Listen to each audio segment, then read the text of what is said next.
Welcome to this video about planning wraparound support and pupil self-care strategies to reduce the risks of EBSA, part 2 of 3. Key adults.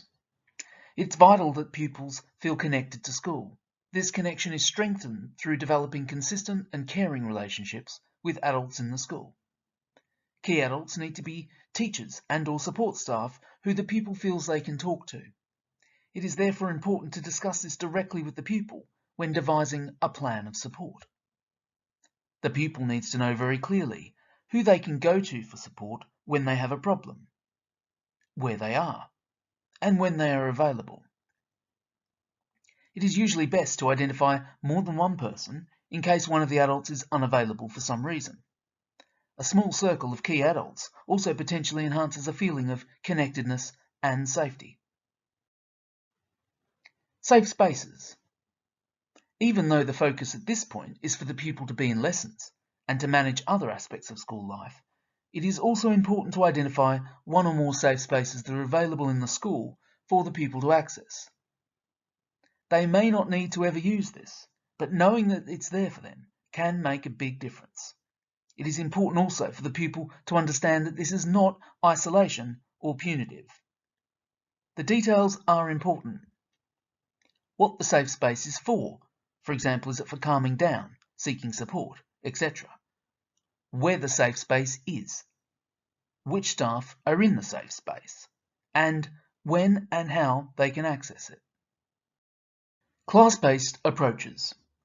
In a previous video, we looked at some common elements of preventative class-based approaches, which teachers and support staff can implement for the pupil to address specific fears about peer humiliation, peer rejection, conflict, admonishment, and failure.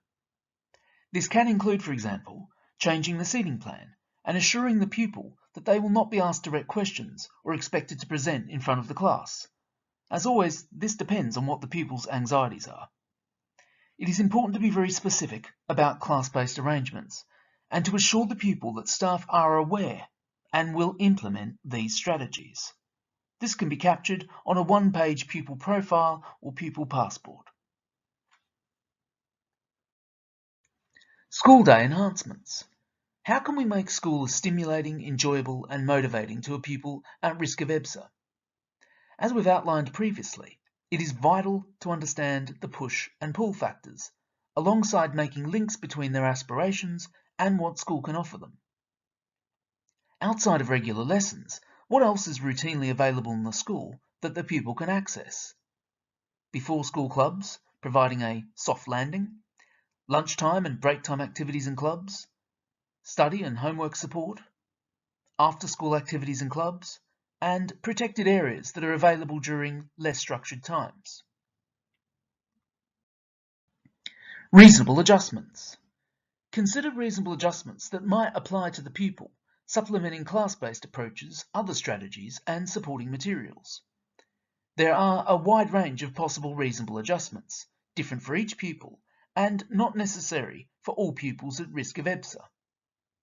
Examples include use of specific aids and equipment, for example headphones, allowances for entry and exit to the school building, and routes taken within the school to move from one place to another, peer support and buddying arrangements, for example for transition points in the school day, exam access arrangements, personalised plans for school trips, specific arrangements and allowances for catching up on work, uniform modifications, for example to allow for sensory sensitivities, and allowances and arrangements for pupils to text or call their parents, carers, at set times during the day. This is the end of this video. Part 3 on this topic is now available to watch. You can view more videos on this channel in the EBSA Essentials series.